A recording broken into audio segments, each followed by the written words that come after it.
نحمده ونصلی علی رسولہ الکریم صدق اللہ العظیم۔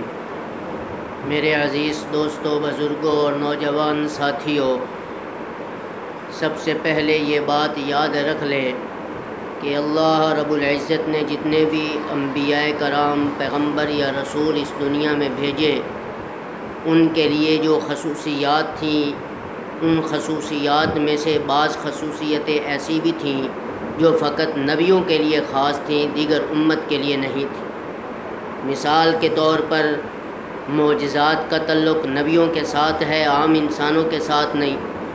اور دوسری خصوصیت نبیوں کی یہ تھی کہ ان کی بیویوں کے ساتھ کوئی بھی امتی نکاح نہیں کر سکتا، اور نہ ہی انبیاء کرام علیہ الصلاۃ والسلام کی ملکیت میں رہنے والی جو بھی لونڈیاں تھیں ان کے ساتھ بھی کوئی امتی نکاح نہیں کر سکتا۔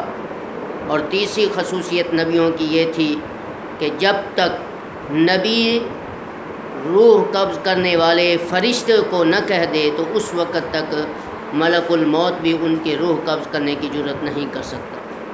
تو یہ چند خصوصیات تھیں جو اللہ تبارک و تعالی نے نبیوں کو دی، کسی اور کو نہیں ملی۔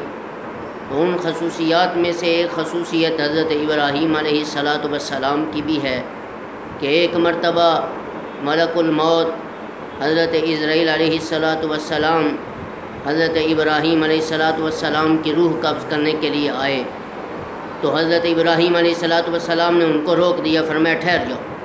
فرمایا حضرت عزرائیل علیہ السلام نے جی کیا حکم ہے؟ تو حضرت ابراہیم علیہ الصلاۃ والسلام نے فرمایا کہ اے ملک الموت، مجھے یہ بتا کہ دنیا میں کوئی ایسا دوست ہے جو اپنے دوست کی جان نکالنا چاہے؟ تو حضرت عزرائیل علیہ الصلاۃ والسلام خاموش ہو گئے کہ میں پیغمبر کو کیا جواب دوں۔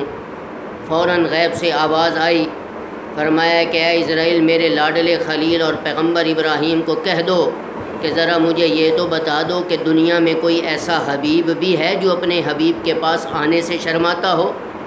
میں نے تو تجھے نبی بنایا، تیرے سر پر نبوت کا تاج پہنایا، تجھے اپنا خلیل بنایا، تجھے اپنا دوست بنایا، اب میرے پاس آنے سے تو شرماتا ہے؟ کیا عظیم بات تھی!